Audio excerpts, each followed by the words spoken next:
সকাল বন্ধুরা, কেমন আছো তোমরা সবাই? নিশ্চয়ই ভীষণ খুব ভালো আছো। আর ঠান্ডাতে আমার একদম ঠান্ডা ভালো লাগে না, তো আমি খুব একটা খারাপও নেই, খুব একটা ভালোও নেই, ঠিক আছে। তো ঠান্ডাকালটা আমার একদম অপ্রিয়। তো চলো, যার জন্য ভিডিও করা। তো কি কি সবাই করছো কি না করছো, এই জন্যই ভিডিওটা করা।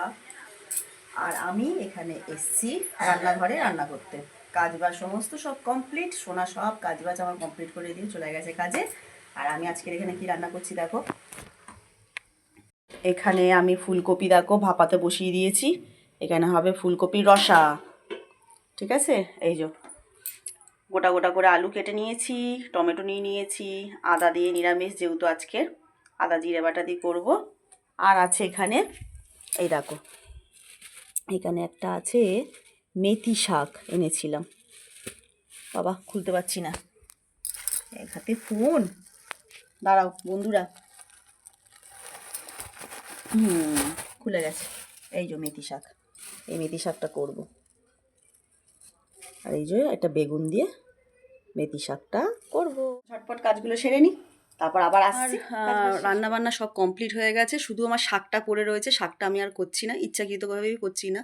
আমার মনটা একদমই ভালো নেই। সকালবেলায় তোমাদের সঙ্গে এত সুন্দরভাবে কথা বললাম সোনা কাজে চলে গেছে, সব কাজ বাজ আমার সমস্ত সব কমপ্লিট। ও ঘরের সমস্ত দুটো দুটো তিনটে ঘর ও মোছে, ঝাড় দেয়, বাসি বিছনা তুলে ঠাকুর দিয়ে চলে গেছে। আমার আজকে প্রচুর কাজ ছিল। বিছনা চাদর সব তুলেছি, কাচাকুচি করেছি। আর বললাম যে ভাত আর ফুলকপি রসা আর এটা করব, কি যেন বাবু বলছিলাম, কি শাক যেন, মেথি শাকটা আর করিনি। তো দেখো আমার রান্না কমপ্লিট। এই কারণেই করিনি আমি মেথি শাকটা বলছি, ম্যাডাম কাজে গেছেন, কাজে গিয়ে এবার স্যালাড কাটতে গেছে কাজের জায়গায়। স্যালাডটা ওদের চাকু এত মানে নাইফগুলো এত ধারালো, পুরো এখান থেকে পুরো চামড়া, মানে চামড়া না কত আমি এখনও কোনো ঠিকঠাকভাবে দেখিনি, পুরো একদম এমনভাবে কেটেছে, মানে পুরো সেলাই। ওখান থেকে ওর স্টোর ম্যানেজার সবাই নিয়ে ওকে আবার শিশু মঙ্গলে গেছিলো, তো ওখান থেকে বলেছে সেলাই পড়বে, তো ভয় আর সেলাই দেয়নি। আমিও দেখেছি ফটোটা, তো আমি বললাম যে আর সেলাই দিতে হবে না। টি ব্যাগ আছে, টি ব্যাগটা লাগালে তাও টিটিনাস নেবে, লাগালে। আপাতত আমি জানি, কেন ওর বাবারও বেশ কিছুদিন আগে ওর বাবারও আঙুল কেটে গেছিলো কাজের জায়গায়, এরকম পুরো হাঁ হয়েছিল পুরো। তো বাবাও সেলাই দেয়নি, টি ব্যাগ লাগাতে ঠিক হয়ে গেছে। তো মেয়ে আসছে, তো আমি বললাম কিছু খেয়েছিস? বলে হ্যাঁ মা, তুমি যে আমাকে রাগ করে দিয়েছিলে টিফিন, ওটাই আমি খেয়েছি, পুরো খেতে পারিনি, ম্যাডামকেও দিয়ে দিয়েছে, ভাগযোগ করে খেয়েছে। এখন ভালো আছে, ওকে ড্রেসিংটা করে দিয়েছে, ও সেলাইটা ফেলেনি। ভীষণ কাঁদে, ওখান থেকে স্টোর ম্যানেজার সব আমাকে ফোন করে বলছে যে আমার ইন্দিরাকে দেখে আমাদেরই মানে কান্না পেয়ে যাচ্ছে, এত কাঁদছে। মানে ও দেখতেই বড়, খুব মানে একদম বাচ্চাদের মতন। তো আসছে, র্যাপিডো করে দিয়েছে, র্যাপিডো ভাড়া ওরা দিয়ে দিয়েছে।